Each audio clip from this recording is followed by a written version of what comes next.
I am so excited, so happy. Let's do this. All right, we're just gonna get right into it. So today we're gonna talk about insecurities. The reason why we feel insecure is because it started from a time in our life where we felt unsafe.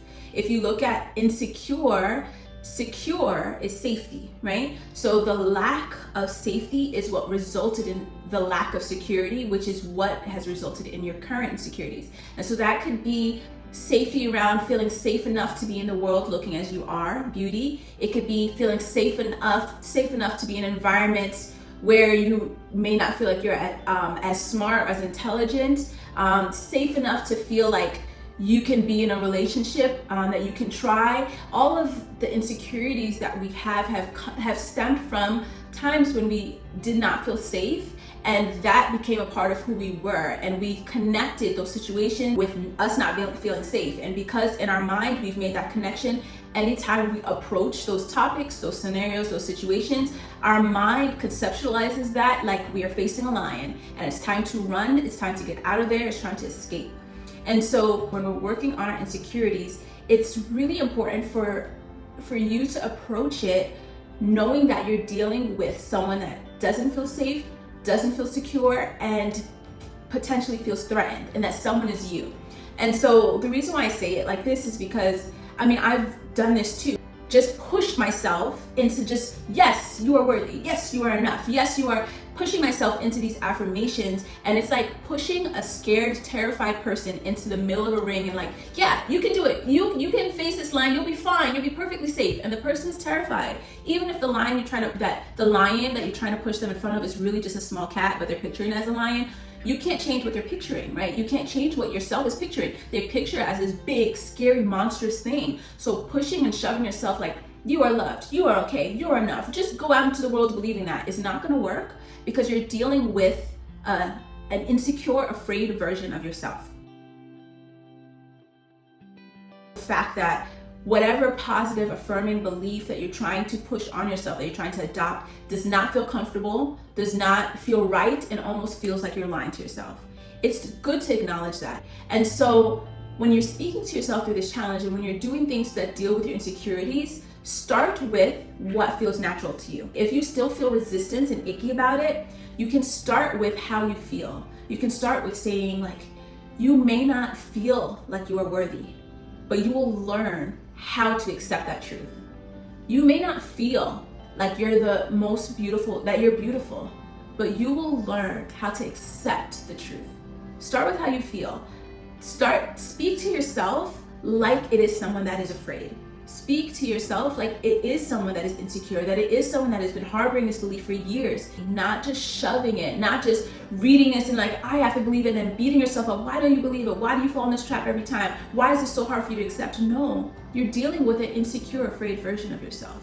When dealing with that version of yourself, when dealing with you, who you are, you have to approach it tenderly and with care. Our mind is very resistant to change, very. So the negative way that you've been thinking about yourself, you've been doing it for so long that feels natural to your mind. It feels natural to you.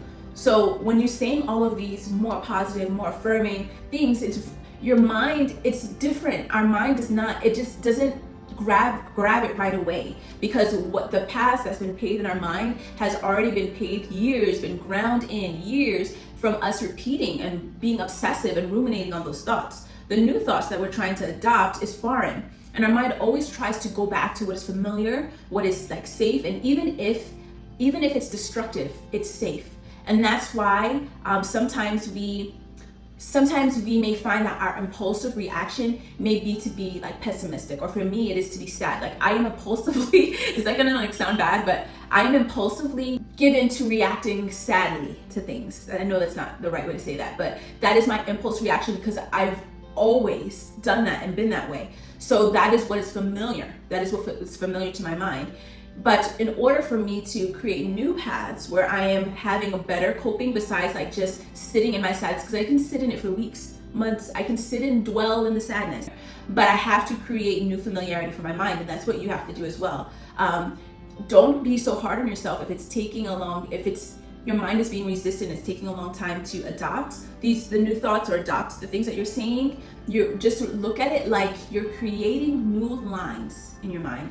And you cannot compare the superficial thin line that you drew one time with this affirmation, with this scripture, with this positive word that you give into yourself, this thin line that you did 1, 2, 3 times, with the deep groove that you have in this part of your mind, with the negative, pessimistic, critical thoughts that you've been thinking for years.